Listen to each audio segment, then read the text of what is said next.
Hey everyone, this is Mike. Today we are back in Destiny 2. As yesterday, a couple of new things happened and they are worth talking about. So in this video, we're going to be covering a couple of different topics. First of all, there is a new exotic in the game. This one came out together with Moments of Triumph. If you want to go and grab this weapon, it's relatively simple to do.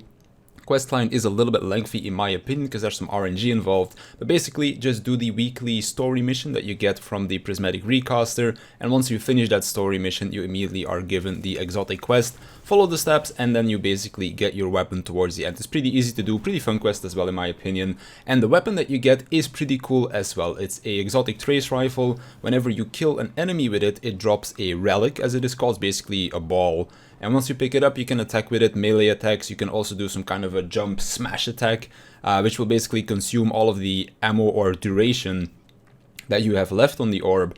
And you can also choose to block with it, and then you'll do kind of like damage in an AoE around you, and also give a damage up effect towards the rest of your party if they are shooting at them. I'm not quite sure if this will be a good weapon or anything like that, but it's definitely a very unique one, and I do really enjoy unique weapons in Destiny 2, and this is definitely one of them, so I'm going to be playing around with it a little bit here or there.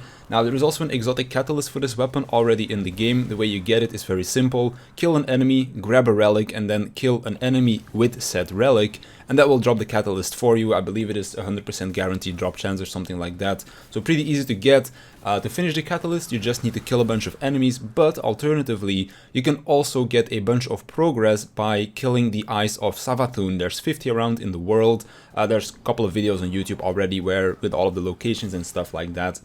But basically, you can go around killing all of the eyes. That will already grant you a bunch of progress towards the catalyst, and then you can just grind out the rest in, for example, Whisper of the Worm or something like that. Maybe like in the Leviathan, the hub area kind of thing of the first raid. Plenty of good places to grind out kills with the weapon, basically. But yeah, if you want to get the title for this season, you'll also need to get this exotic, because the exotic is the only thing that allows you to kill those 50 Eyes of Savathun, so that's kind of needed for the title if you do want to get that. Now, speaking of titles, there is another new one in the game as well, MMXX, which is for this Moment of Triumph, which started yesterday, and it basically requires you to do a bunch of different raids. Now, the really cool thing about this one is that they did something to the raids, but also with Moments of Triumph itself. So, Moments of Triumph gives you a bunch of raid stuff, basically, that you can just get for free by just doing the triumphs. This includes a exotic ghost shell, the luxurious toast emote, which is something that I've been trying to get, but haven't gotten lucky with just yet, and then some raid shaders as well. I don't believe there's anything else out there, but basically the luxurious toast emote is something that I've really wanted from Spire of Stars. It used to be a random drop, but now with Moments of Triumph, if you do end up finishing the raid and claiming the triumph in the the title screen thingy,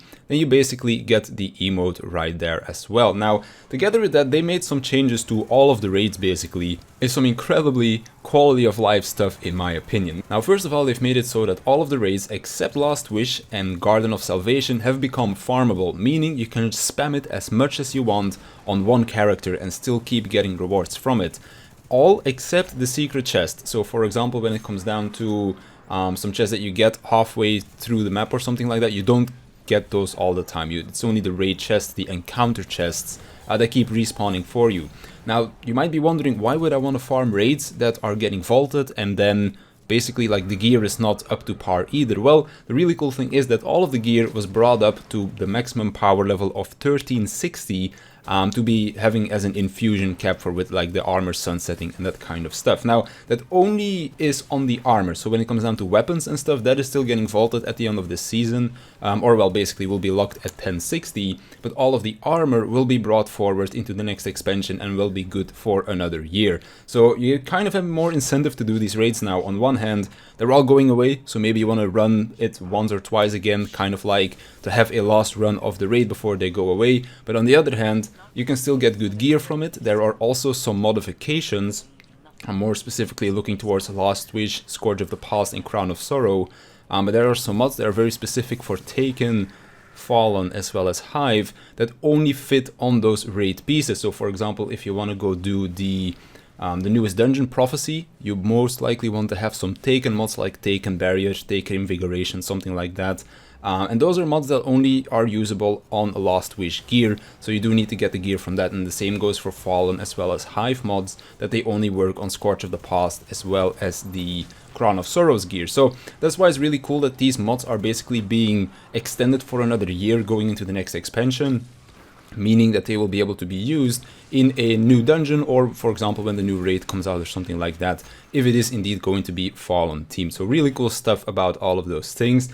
The fact that they are now farmable also means that it's going to be a lot easier for you to get those exotics that you wanted. For example, I still don't have Taraba. I've been spamming Crown of Sorrow 3 times a week for the last few, like the last 2 or 3 weeks or something like that, to try and get Taraba. Now basically if I just have an evening where I just want to spam it as much as possible, and I can just go do that on the same character as well. I don't need to switch in between all of my characters to keep running the raid and get a chance at the exotic, which is really cool, together with the fact that the exotics also get an increased drop rate the more you fail to get it. So it's basically a really cool way to open the raids up a little bit more as well. On one hand, you can now spam them. On the other hand, the gear is going to be good for another year, and then also the exotics are getting an increased drop rate the more you fail to get it, which is just basically incredible good stuff. Also means that I might be running some friends through the raids myself as well, and I'll basically still be rewarded for it. Of course, if weapons end up dropping, then that's a little bit of a pity, but if armor ends up dropping and it has some good rolled stats, then I can basically keep it around for another year, which is going to be really good. So that's pretty much the things that happened for Destiny 2 yesterday, or like during this week. We got Moments of Triumph, we've got the new exotic that is out that you can go and grab as well together with the catalyst, and then we have the raids becoming farmable, and then of course the increased drop rate was already there. The power level is also now correctly shown, like for example if you had weapons and armor from Last Wish and Garden of Salvation, it showed 1060 at the beginning of this season, but that's basically brought up to 1360 as well, so it is showing correctly now. But yeah, that's going to be it for me. I want to thank you for watching, I want to thank my Patreons for supporting me, and I'll see you in the next one.